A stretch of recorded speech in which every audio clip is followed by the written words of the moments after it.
수험생 여러분 안녕하십니까? 저는 영어과 대표 강사 김세현이라고 합니다. 이번 시간에는요, 여러분들하고 같이 올바른 독해법에 대한 것을 이어나가도록 하겠습니다. 이 올바른 독해법은 짧게 한 3강 정도로 제가 구성을 해봤는데요.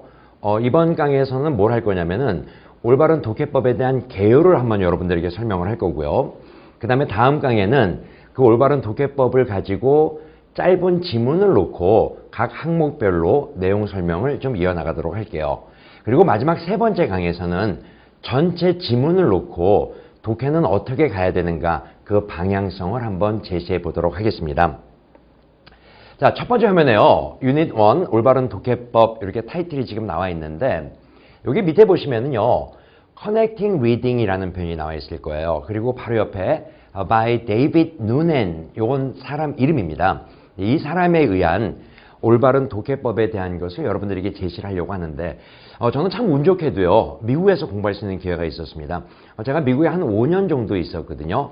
3년 반은 학위를 받기 위해서요. 공부를 했었고 1년 정도 학생들을 직접 티칭을 했었습니다. 그래서 이제 총 한 5년 정도 시간을 들여서 미국에서 공부할 수 있는 기회가 있었답니다. 저는 미국에서 뭘 전공을 했었냐면요. Teaching English as a Second Language라고 해서요. 태솔 프로그램을 저는 전공을 했어요. 이 태솔이 뭐냐면은 말 그대로요. 영어 교수법입니다. 이제 이렇게 생각하시면 될 것 같은데 우리는 우리 모국어가 따로 있지 않습니까? 우리 국어가 따로 있다고요. 그러면 이제 영어는 우리한테는 어떤 겁니까? 외국어다라는 거죠. 이렇게요. 영어를 모국어로 하지 않는 우리 같은 외국인들한테 영어를 이렇게 가르쳐 주면은 영어를 잘할 수 있습니다라는 가르침의 학문이었었어요. 그래서 저는 이제 리딩에 대한 걸 공부를 했었고요. 그리고 listening, 그 다음에 speaking, 그리고 writing 이 4가지 영역에 대한 공부를 했답니다. 즉 우리 같은 외국인들한테 영어 독해를 이렇게 한번 가르쳐 보세요. 그러면은 외국인들이 영어 독해를 잘할 수 있습니다 하는 그 가르침의 학문이었었어요. 그런데요. 그 독해 공부를 할 때 이 사람의 이론을 접하게 됩니다. 이 사람은 뭐 여러분들은 잘 모르시겠지만 우리 태솔 쪽에서는 자타가 공인하는 세계적 석학입니다. 1인자예요. 독해 쪽에서는요. 근데 이 사람의 이론이 우리나라도 마찬가지인데 굉장히 많은 영향을 줍니다. 7차 교육과정, 이제 고등학교 교육과정에서 7차 교육과정부터 이 사람의 이론을 따서 영어 교과서가 재편이 되는 거거든요. 그만큼 독해 쪽에서는 이 양반이 절대적인 어떤 우위를 점하고 있습니다. 저는 이 사람의 이론을 접하면서 저 스스로 독해에 대한 개념이 정말 많이 바뀌었답니다. 기존에 우리가 공부했던 내용하고 이 사람의 독해법이 너무나 달랐기 때문에 그런데 지금 생각해 보면은 또 그 당시에도 마찬가지였었어요. 맞아. 독해는 저렇게 해야 되는 건데 왜 저렇게 하는 독해를 몰랐었지? 하는 아쉬움이 있었어요. 그때 당시에. 그리고 이제 제가 이 이론을 접하고 학생들을 가르치면서 저는 끊임없이 독해는 이렇게 가야 되는 거 아닌가라는 것을 학생들한테 강조를 합니다. 그리고요. 요대로 공부를 해보니까 정말 독해를 잘하더라라는 거죠.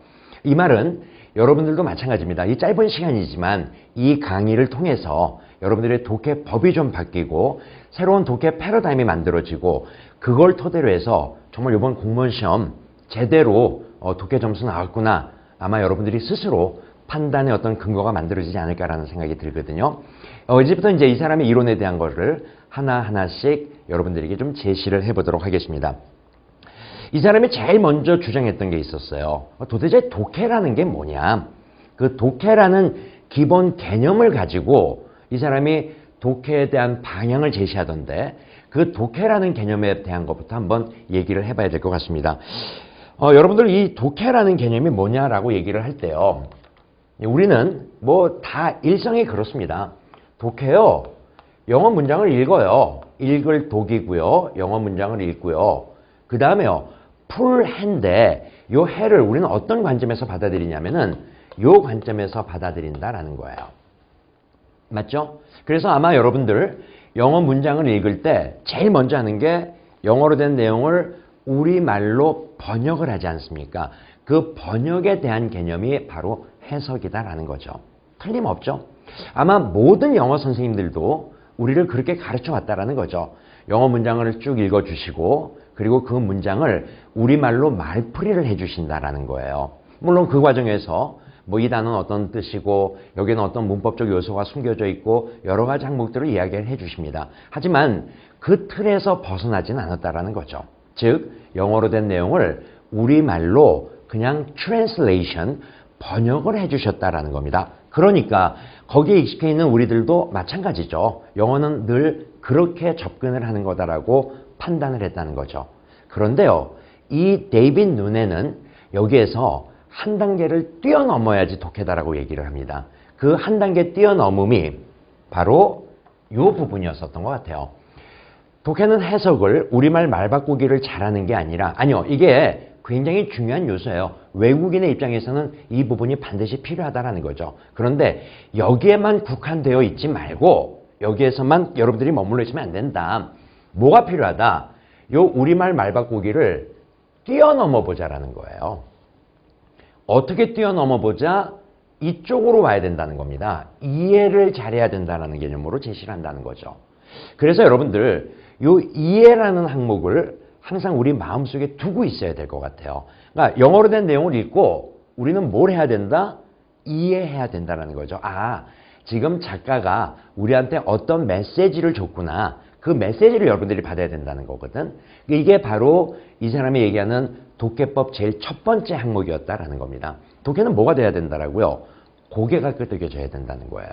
글을 읽고 나서 아, 이 사람이 지금 우리한테 이런 내용을 전달하려고 이런 문장들을 썼구나 라고 여러분들 스스로 고개가 끄덕여져야 된다는 거죠. 이게 바로 이해라는 개념이다라는 겁니다.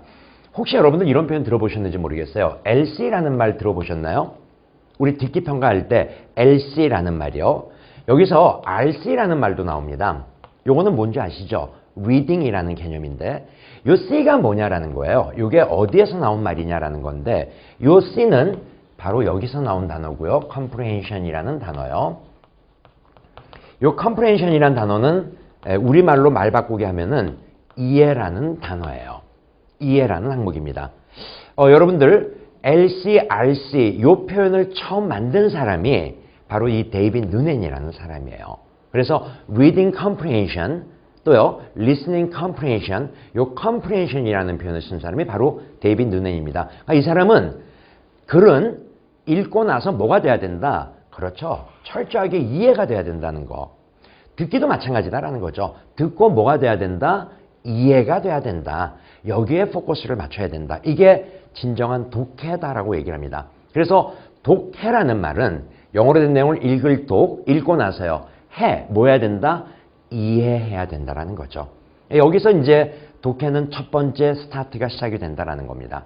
자, 처음 시작은 독해는 무조건 이해라는 관점에서 갖고 가야 된다. 글을 읽고 스스로 고개를 좀 끄덕여라. 아, 얘가 뭘 얘기하려고 한다. 이게 도대체 뭐구나. What is this about? 이렇게 표현을 하는데 이게 바로 올바른 독해의 시작이다라는 거죠. 그러면서 이제 이 사람이요. 어떤 이론을 내놓냐면은 좋아. 자, 독해는 이해한다라고 얘기했었으니까 그러면은 이해를 잘하기 위해서는 어떤 항목들이 필요하냐라는 거예요. 그 어떤 항목이 필요한가에 대해서 세 가지 관점을 얘기를 합니다. 그 첫 번째 내용이 독자는 무엇이 중요하고 중요치 않은지 가려내면서 읽어야 된다는 거죠. 우리는 여태까지 이런 개념을 공부해보지 않았었어요. 우리는 오직 뭐 했습니까? 영어 단어를 우리말로 말 바꾸게 하는 것만 했다는 거죠. 여기에 머무르다 보니까 자꾸만 독해 속도도 느려지고 글이 제대로 잘 이해가 안 되더라라는 거였었어요. 여기서 굉장히 중요한 항목이 나오죠. 독자는 뭐가 필요하다?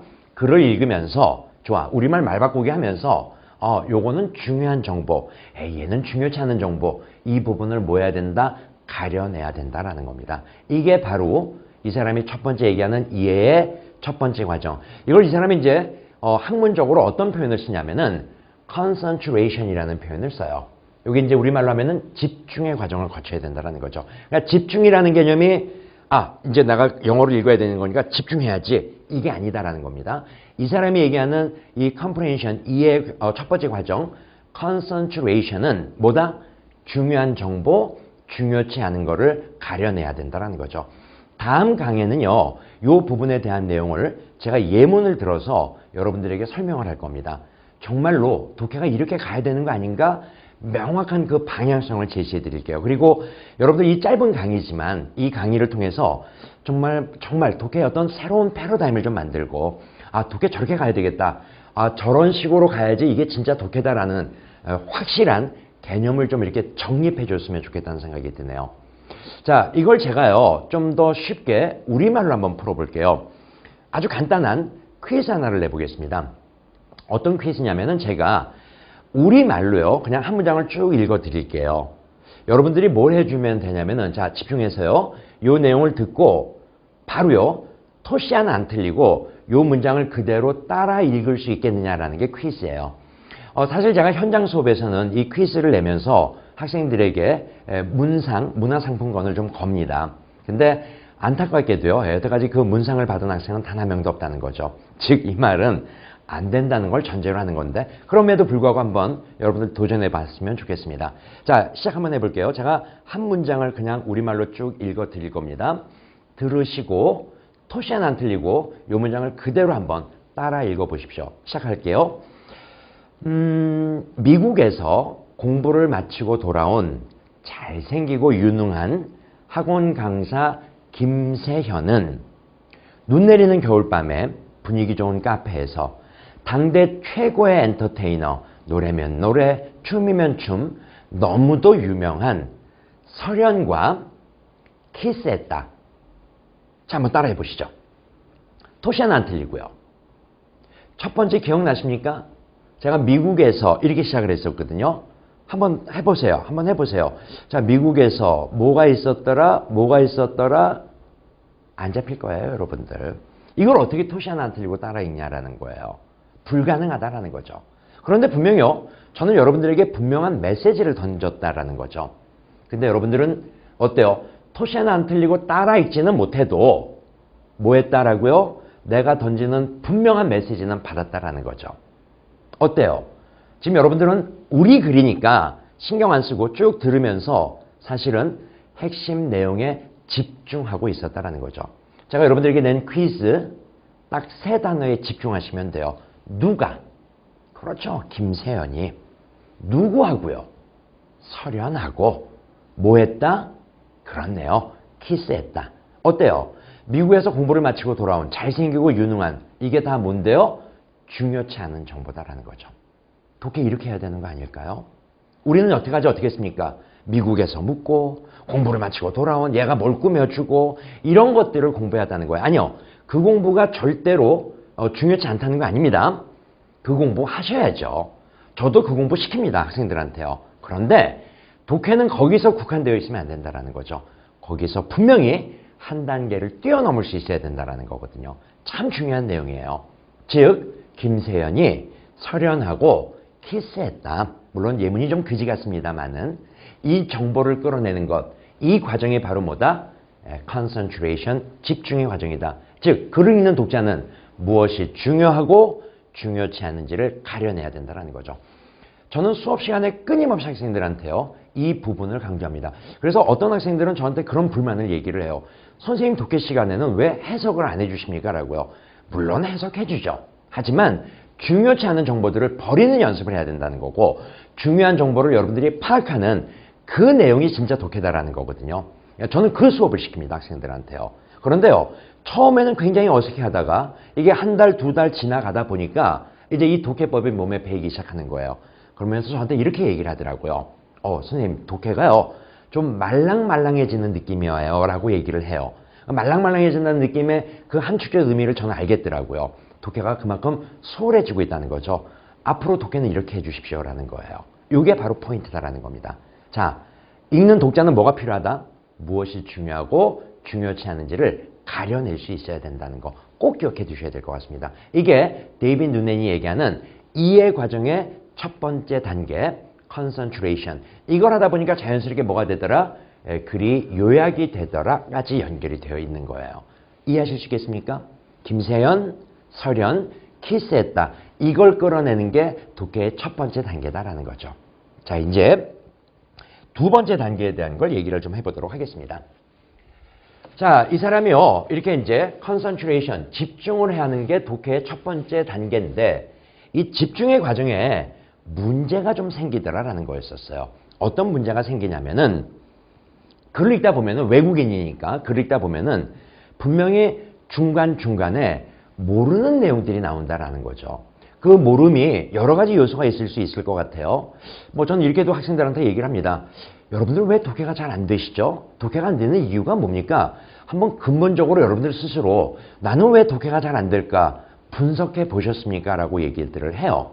물론 우리 학생들이 막연하게는 알고 있습니다. 독해가 잘 안 되는 여러 가지 이유들 중에서 어떤 이유들이 있다는 것을 막연하게는 알고 있는데 그 막연함이 정확하게 구체적으로 뭐 때문이다라는 것은 잘 생각하지 않는 것 같아요. 이제 제가 학생들한테 그런 이야기들을 던져주면서 어때요?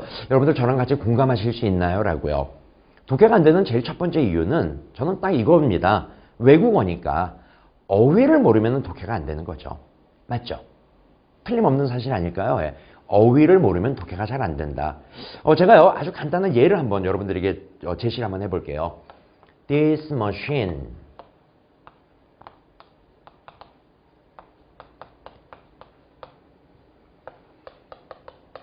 expedites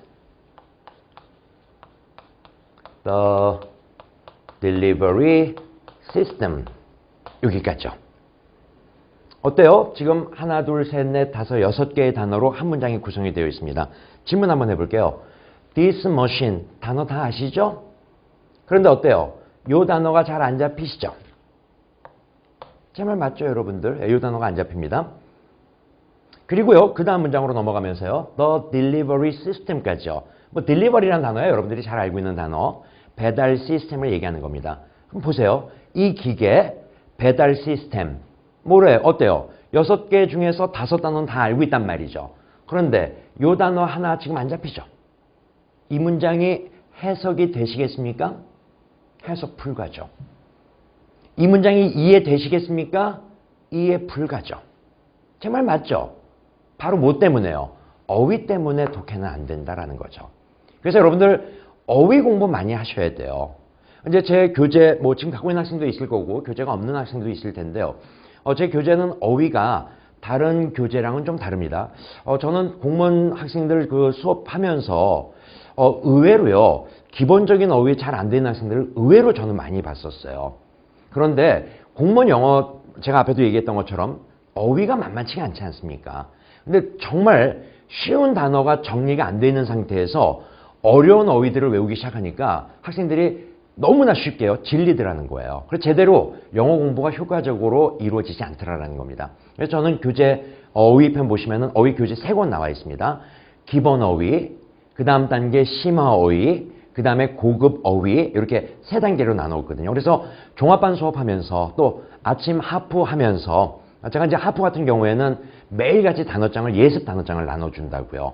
그리고 그 다음날 그 예습 단어장을 토대로 해서 문제를 만들어서 문제 풀거든요. 거기부터 시작해야 된다고 저는 생각이 들어요. 그게 한 2달 과정이면은 기본 어휘가 정리가 되더라라는 겁니다. 그리고 그거 토대로 해서요. 그거보다 한 단계 높은 심화 어휘까지요. 이것도 한 2달 정도니까 학생들이 다 정리하더라는 거죠. 그리고 그 다음부터는 계속 끊임없이 반복이거든요. 심화 어휘까지만 공부를 하시면은 독해는 어떤 문제가 나와도 맞출 수 있습니다. 다시요. 심화 어휘까지만 여러분들이 정리해 놓으면은 독해는 어떤 문제가 나와도 맞출 수 있다는 거죠. 물론 단어 양도 만만치는 않습니다. 그런데요, 여러분들에게 굉장히 익숙한 단어들이 많이 제시가 되어 있을 거예요. 사실은 독해는요, 그 익숙한 단어들부터 출발하는 거거든요.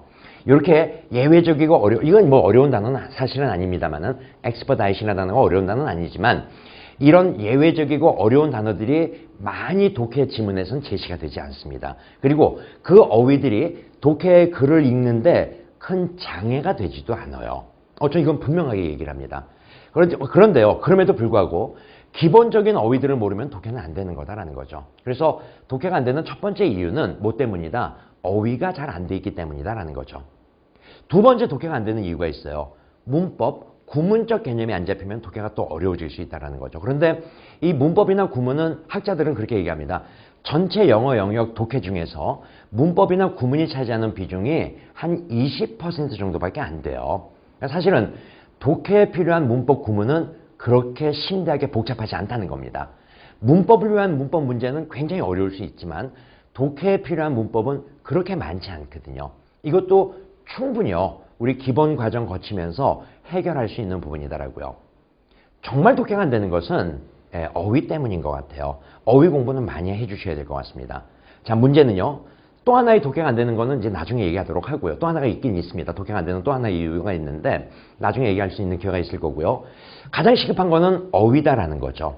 그래서 요 문장을 놓고요. 나머지 5단어는 다 알았는데 expedite이라는 요 단어를 몰랐기 때문에 이 문장은 전체 내용이 뭐가 안 된다? 이해 안 되는 부분이다라는 거거든요. 맞죠? 이런 걸 외국인들은 너무나 많이 경험하게 된다는 겁니다. 우리 한국 사람들도 마찬가지다라는 거죠. 영어 문장 보면서 어때요, 여러분들? 모르는 게 더 많죠? 아는 것보다요. 실질적으로 그렇더라고요. 시험 막상 딱 맞닥뜨려 보니까 이건 뭐야? 아는 것보다 모르는 게 더 많다라는 거예요. 데이빗 누넨도 그 사실을 너무나 잘 알고 있었다는 거죠. 그런데 독해는 이 모르는 부분이 있다 하더라도 크게 문제가 되지 않아야 된다는 얘기를 합니다. 그 내용이 바로 이 다음 내용이에요. 자, 집중의 과정. 무엇이 중요하고 중요치 않은지를 가려내는 과정에서요. 중요치 않은 부분들 우린 다 어떻게 했습니까? 버렸다는 거예요. 그래서 우리는 뭐만 끌어냈다? 김세연, 설현, 키스했다. 요것만 끌어냈다라는 거죠. 맞죠? 중요치 않은 부분들은 뭐 했다? 다 건너뛰어갔다. 근데 정말 중요한 거는 중요한 정보인데 단어를 몰라. 여기도요. 아까 제가 예문 썼던 거 expedite를 모르면은 이게 제일 중요한 키워드거든요. 이 단어를 모르면은 전체 내용이 이해가 안 된다는 거죠. 이런 걸 우리는 너무나 많이 경험한다라는 겁니다. 이때 어떻게 할 거냐라는 거예요. 고민하지 마십시오. 데이빗 누넨은 이 부분을 뭐 하면 된다라고요? 스킵하면 된다고 얘기를 해요. 이게 정말 중요한 독해법이에요. 저는 이제 학생들한테 그런 얘기 많이 하는데 여러분들 독해할 때요. 스킵의 묘를 잘 살리세요. 이 스킵의 묘가 잘 살려지면은 독해는 정말 예뻐집니다라고 저는 표현을 해요. 이제 여러분들에게 이거를 경험시켜 드릴 거예요. 올바르게 독해를 하려면 어떻게 하면 된다? 스킵을 잘할 수 있어야 된다는 거죠. 중요치 않은 부분들 당연하게 스킵해야 되고 중요한 것 같은데 단어를 몰라. 또는 문법 구문의 개념이 잘 안 잡혀. 그래서 글이 조합이 안 돼. 고개가 끄덕여지지 않아. 이럴 때 뭐 하라고요? 과감하게 스킵하십시오라는 거예요. 제가 다음 강의는 이 스킵의 묘를 살리면서 어떻게 독해를 하는가 구체적으로 예문을 들어서 설명을 드리도록 할 겁니다. 정리됐죠? 자, 그런데 이제 제일 중요한 항목이 남아요. 데이빗 누넨이 이해 과정이다. 독해는 이해하는 거다. 이해하기 위해서 첫 번째 항목이 concentration, 집중의 과정을 거쳐야 된다. 무엇이 중요하고 중요치 않은지를 가려내라. 이 과정에서 모르는 부분들을 만나게 된다. 철저하게 스킵해라라고 얘기했어요. 이게 두 번째 과정이거든요. 마지막 단계, 제일 중요한 포인트입니다. 스킵하되 뭐가 있어야 된다? 아무리 영어를 못해도 그래도 읽었던 내용들은 분명히 있을 거다라는 거죠. 요 읽었던 내용들을 뭐 할 수 있어야 된다? 연결시킬 수 있어야 된다라고요. 근데 요 연결에 대한 개념에서요. 요 내용이 참 중요한 포인트가 돼요. 하나의 흐름으로 연결이 돼야 된다라는 거죠. 하나의 흐름으로요. 그래서 제가 요 하나의 흐름을 위해서 다음 강에는 영어 패러그래프에 대한 정의를 여러분들에게 얘기를 할 겁니다. 그 과정에 있기 때문에 하나의 흐름으로 연결이 된다는 거죠. 좀 더 구체적으로 한번 이 부분에 대한 이야기를 해보도록 할게요. 자, 연결의 논리가 뭐냐. 그래서 이제 이 사람이 얘기하는 아까 제일 앞에 페이지에 어떤 내용이 나왔었냐면은 이 내용이 나오는 거예요. Connecting Reading이라는 개념이 나오는 겁니다. 이 사람은 제일 중요한 포인트가 읽었던 내용들을 하나의 흐름으로 연결시키는 독해가 제일 중요하다고 얘기를 하고 사실은 우리 공무원 시험에서 하나의 흐름으로 연결돼서 문제를 풀 수 있는 내용들이 거의 다다라는 거죠. 딱 하나가 빠져있는 게 내용 일치 부분이 빠지는 것뿐이에요. 나머지 내용은 모든 게 다 해결이 된다 해도 과언이 아닙니다. 아니요. 그렇게 해결이 된다라는 거죠. 반드시 여러분들 이 개념을 알고 있으셔야 돼요.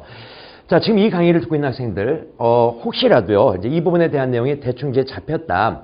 그래서 이걸 좀 더 공부해보고 싶다면 이제 물론 저랑 같이 공부하시면 되는데 좀 더 다른 식의 경험을 한번 해보고 싶다 하는 학생들이 있으면은 제가 기출문제 분석을 해놓는 게 있어요. 거기 강좌가 올라가 있는데 그건 이제 현장에서 학생들하고 직접 수업을 합니다. 기출문제 분석할 때 한번 독해 수업 한번 들어보세요. 저 분명히 이렇게 얘기합니다. 자, 여러분들 시험 볼 때 요 표현 몰랐죠? 이렇게 저는 얘기를 합니다. 쭉 가다가 여러분들 요 부분도 잘 안 잡히셨죠? 여기 안 잡히는 이유가 이런 거 때문 아닐까요? 맞나요? 공감하십니까? 고개 끄덕여 주세요. 저 이런 식으로 수업을 진행을 합니다. 그럼에도 불구하고 자, 저는 이 부분 잘 몰랐기 때문에 우리는 스킵했습니다. 이 부분 몰랐으니까 스킵했습니다. 하지만 이 내용 알고 있었죠? 하나의 흐름으로 묶어보세요. 이 문제 이렇게 풀면 됩니다라고요. 분명하게 보여드릴게요. 독해 새로운 패러다임을 좀 만들어 보십시오. 스킵하되 뭐 하면 된다라고요? 연결시키면 된다라는 거죠. 자, 제가요 어떤 학생하고 아주 보잘것없는 몇 마디 대화를 한번 해보도록 할게요. 제가 이제 그 학생한테요 이렇게 질문을 합니다. 여러분이 될 수도 있어요. 여러분들하고 저하고 그냥 같이 이야기하듯이 한번 해보겠습니다. 자, 제가 여러분들에게 이렇게 질문합니다. 이제 뭐 학생이니까 그냥 반말처럼 한번 해볼게요. 야, 너 지금 배고프지 않아? 좀 배가 출출할 것 같은데? 그러면서 제가 이렇게 물어봅니다. 배고프지? 연결의 논리가 어떤 건지를 보여드리는 겁니다. 그럼 여러분들이 대답할 거예요. 대답의 초이스는 딱 두 가지밖에 없죠. 뭐하고 뭡니까? 네, 배고파요. 하나. 또는요, 배 안 고픈데요? 두 가지밖에 없을 겁니다. 맞죠? 그런데 여러분들이 저한테 어떻게 얘기를 했냐면은 선생님 저 배고파요. 이렇게 얘기를 합니다. 그래서 제가요, 그 말을 받아서 이렇게 얘기합니다. 야, 우리 짬뽕 먹으러 안 갈래? 됐죠? 예. 그랬더니요, 여러분이 이렇게 저한테 다시 반문을 합니다. 제가 이제 여러분들한테요, 짬뽕 먹자고 얘기를 했더니, 짬뽕 맵지 않겠니? 라고요.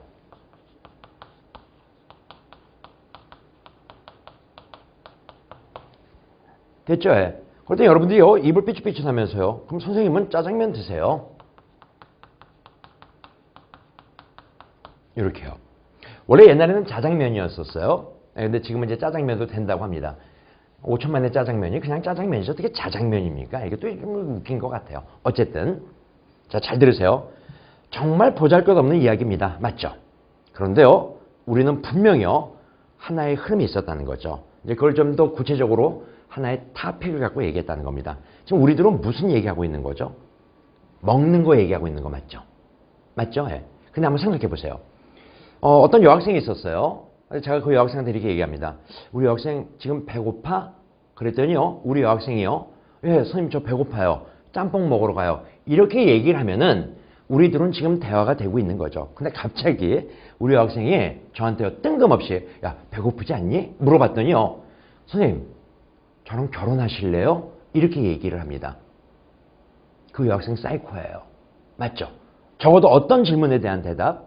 배고프지라는 질문에 대한 대답으로는 절대로 결혼해요는 안 나온다는 거죠. 그럼 여기 한번 봐보세요. 여기 짬뽕이 왜 나왔죠? 그러면 앞에 이 말이 있었기 때문에 나오는 거죠.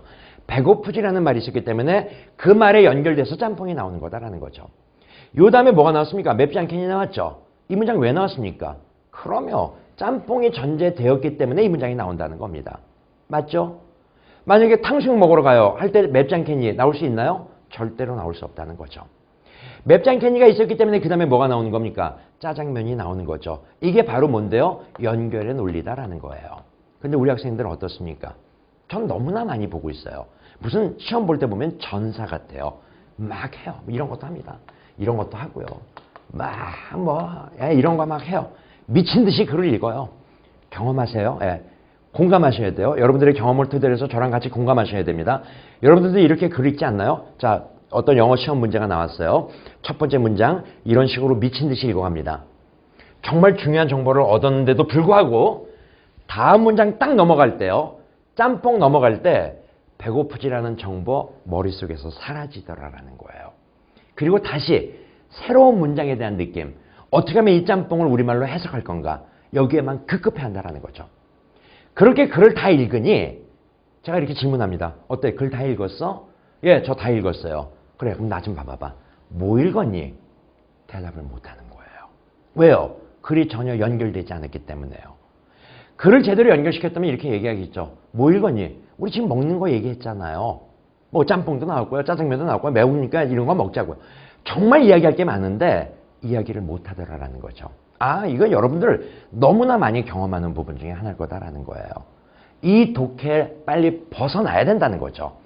연결시켜 가야 된다는 거죠. 뭐로요? 하나의 흐름으로요. 그래서 우리들은 지금 뭐에 대한 이야기했다? 먹는 거에 대한 이야기를 했다. 이걸 끌어내는 게 올바른 독해의 첫 번째 시작이다라고 생각해 주시면 돼요. 정리하겠습니다. 이번 시간에요. 제가 여러분들하고요. 데이빗 누넨에 대한 올바른 독해법에 대한 기본 개요를 설명을 해드렸습니다. 모르겠어요. 예, 뭐 대충 이제 내용이 어떤 내용이다라는 거 한번 점검해 볼게요. 자, 데이빗 누넨은 이렇게 얘기합니다. 독해는 우리말 말바꾸게 한다. 이제 외국인의 입장에서 자국의 언어로 트랜슬레이션 한다. 좋다. 트랜슬레이션 하십시오. 하지만 여기에만 국한되면 안 된다고 얘기했죠. 여기서 한 단계 뛰어넘어 봅시다라고요. 그 뛰어넘음이 바로 뭐였었다? 이해의 과정을 거쳐라. 독해는 뭐가 돼야 된다? 컴프레hension이 돼야 돼요. 독해는 고개가 끄덕여져야 돼요. 작가가 전달해 주거나 하는 메시지를 여러분들이 그대로 받아들여 줘야 된다는 거죠. 그래서 공감되고 고개가 끄덕여져야지 독해다라고요. 이걸 하기 위해서 필요한 항목이 세 가지가 있습니다. 첫 번째 항목 기억나시나요? 그렇죠. 집중의 과정을 거쳐라. 집중이 뭐가 집중이었었어요? 집중해서 읽어야 된다 아니었죠.